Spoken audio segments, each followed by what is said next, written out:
Welcome back to JoyNews Desk. To the rest of our story, the Ghana Côte d'Ivoire Cocoa Initiative is reporting that both countries are grappling with the challenge of cocoa smuggling through unregulated markets.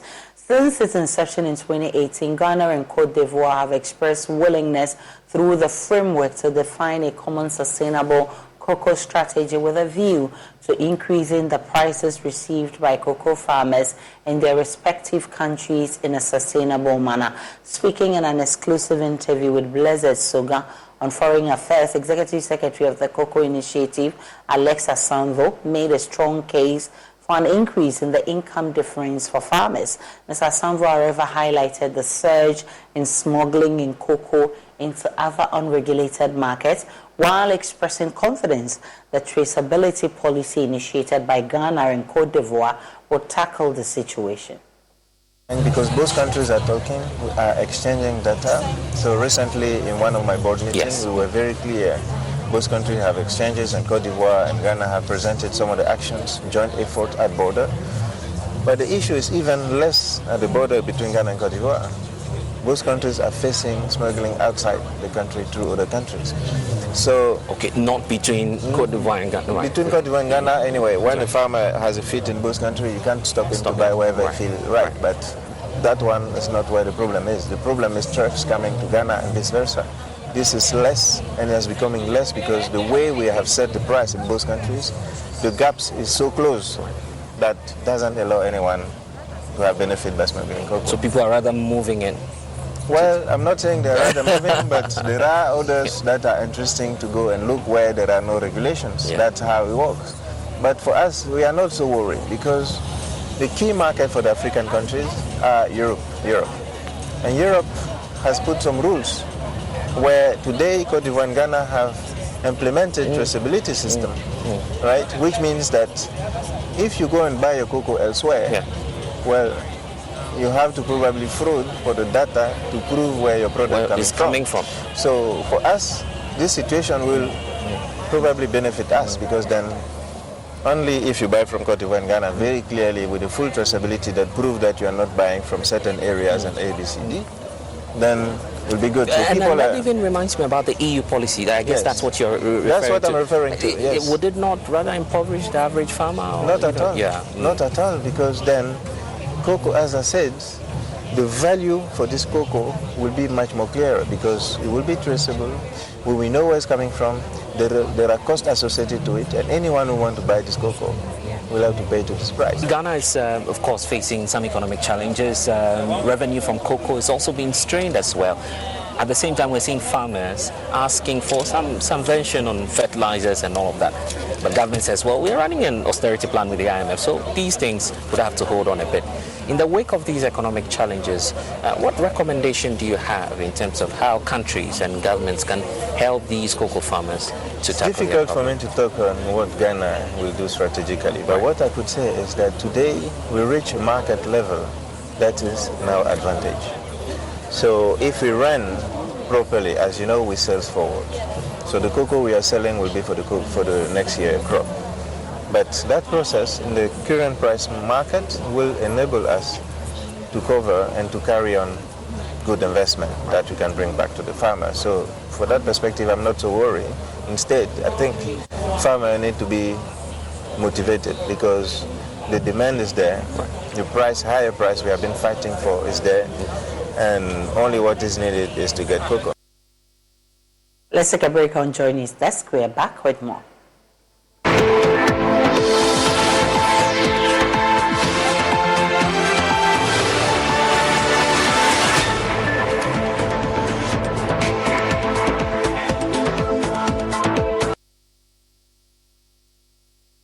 We've had news file over the weekend, and an interesting part of the conversation focused. Oh no, we are out of range. Oh, don't worry, Daddy. I have Alexa in my bag. Alex, what? Alexa, open Multimedia Ghana and play Joy FM. Super Hits Radio, Joy 99.7. Listen to Joy FM, Hits FM, Love FM, live on your Amazon Echo,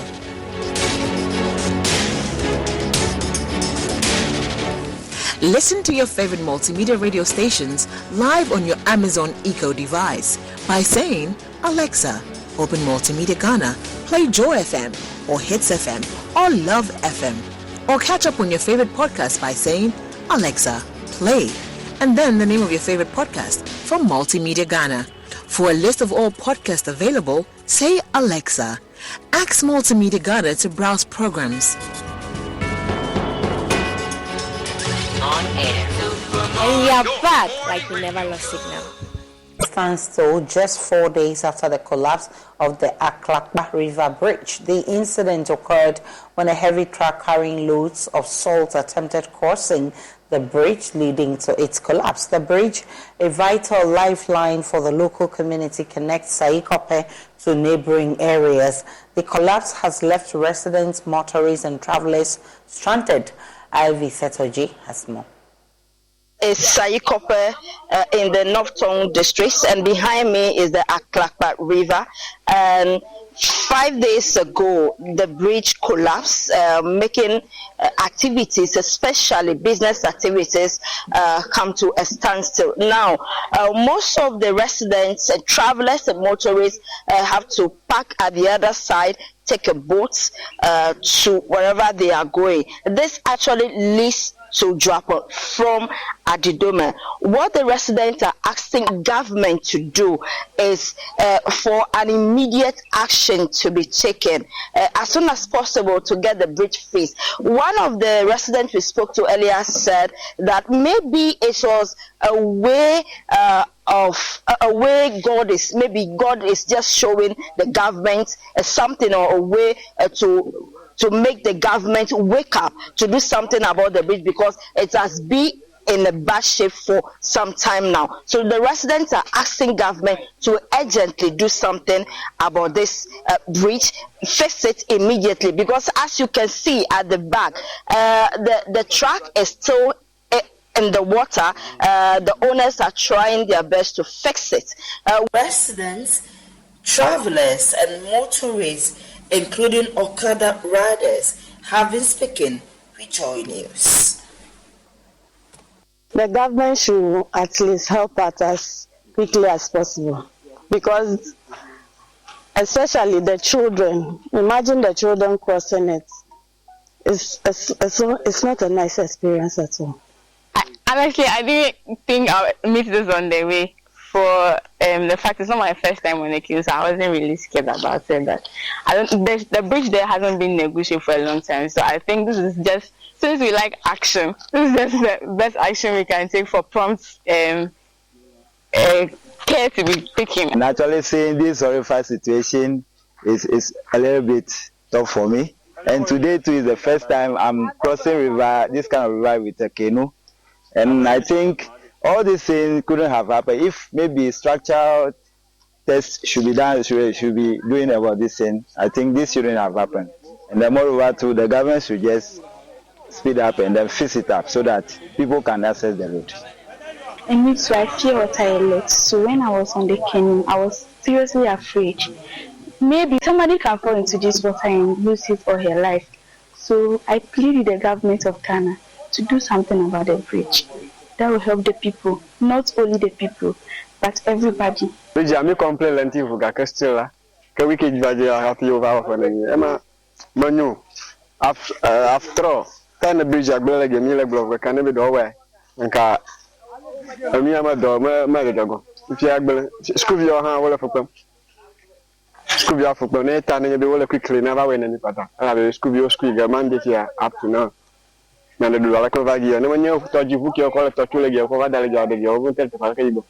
hoping the government does something about the situation as early as possible. My name is Ivy Setoji for Joy News.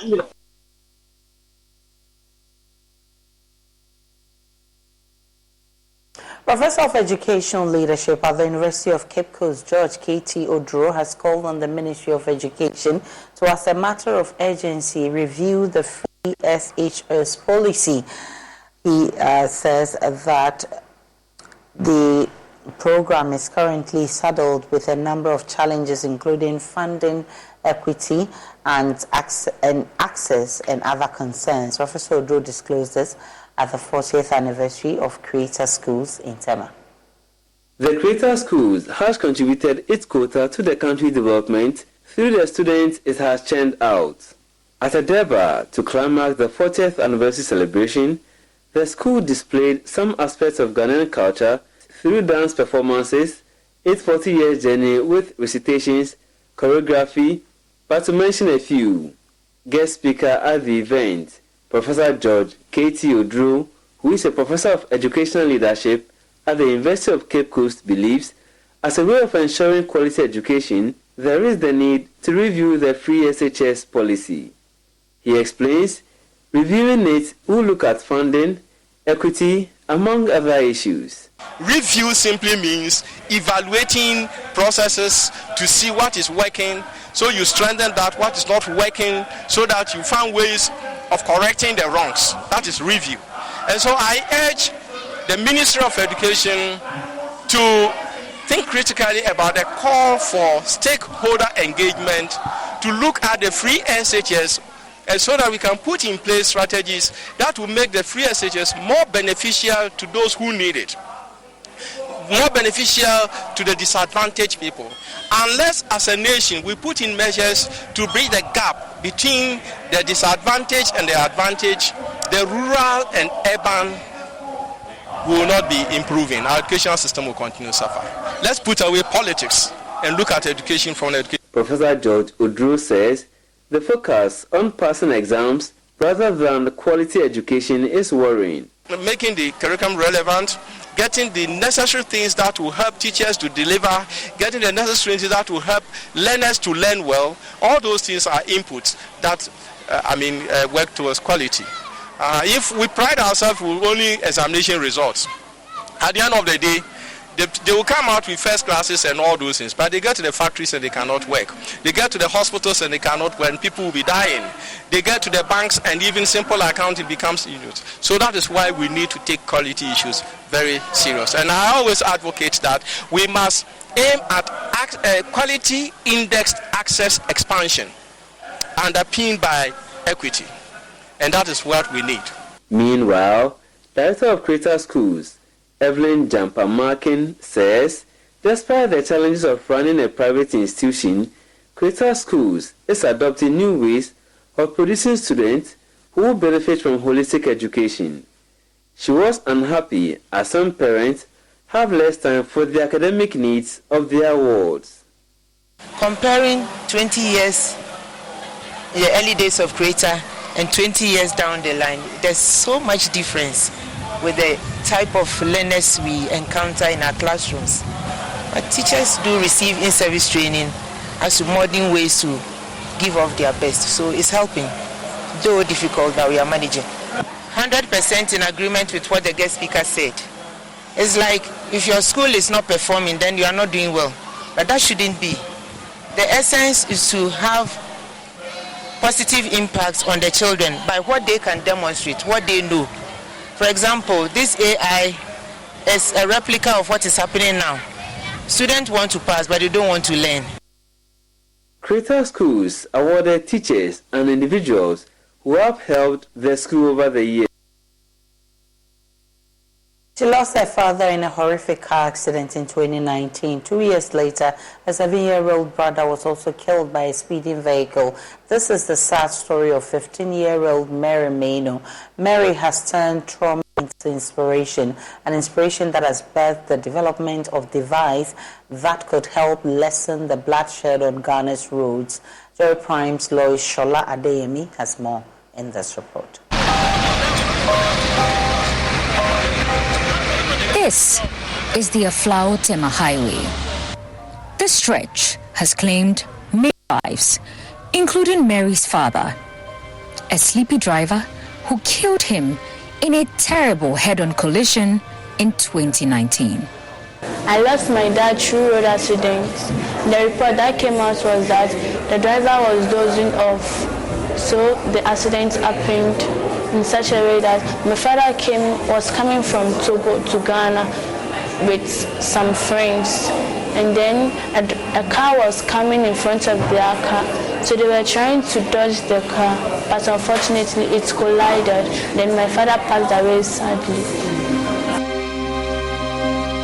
The accident stole the young lady's source of joy and left her with a heavy load of traumatic experiences.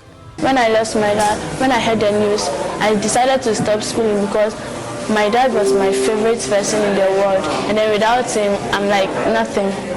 So I decided to stop schooling because when I go to school and then I see my friends that bringing them to school, then I start crying, or I decide to take my bag and go home.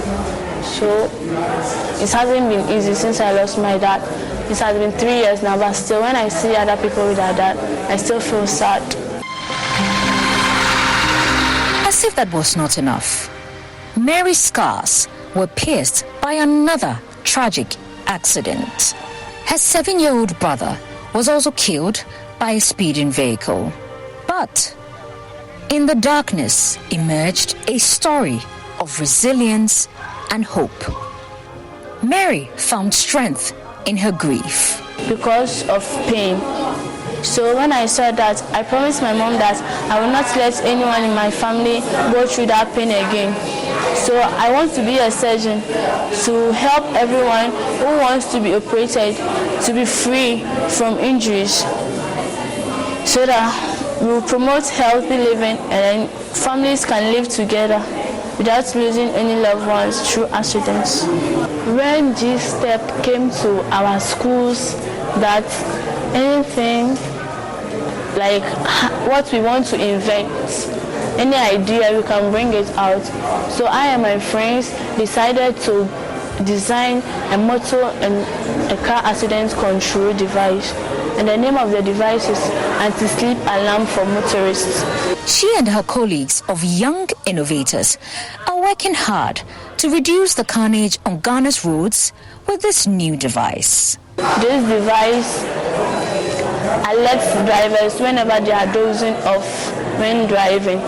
So this device is programmed and designed in such a way that the eye beam sensor coordinates the eye and then detects when the driver is dozing off. So after it has detected that the driver is dozing off, the buzzer starts to beep. And if the buzzer beeps for some time and then the driver regains consciousness, he or she is good to go. But when the buzzer continues to beep and then the driver does not regain consciousness, the car will slow down and stop automatically. After that, our GSM module in the car will send an SMS and then also the location of the driver to any emergency contact on the driver's phone that is inactive for his or her loved ones to come and rescue him. According to data from the Motor Traffic and Transport Department, MTTD, of the Ghana Police Service, road accidents increased by 5.5% in 2023, raising serious safety concerns. Mary believes their project, when given the needed attention, could help to reduce the current trend. Mary may have lost her dear ones to road accidents, but she and her teammates are resolute in changing the narrative with their invention. Lois Shola Adeyemi's report for Joy Prime. Let's now turn our attention to Parliament, where the Commissioner General of the GRA is appearing before the Public Accounts Committee.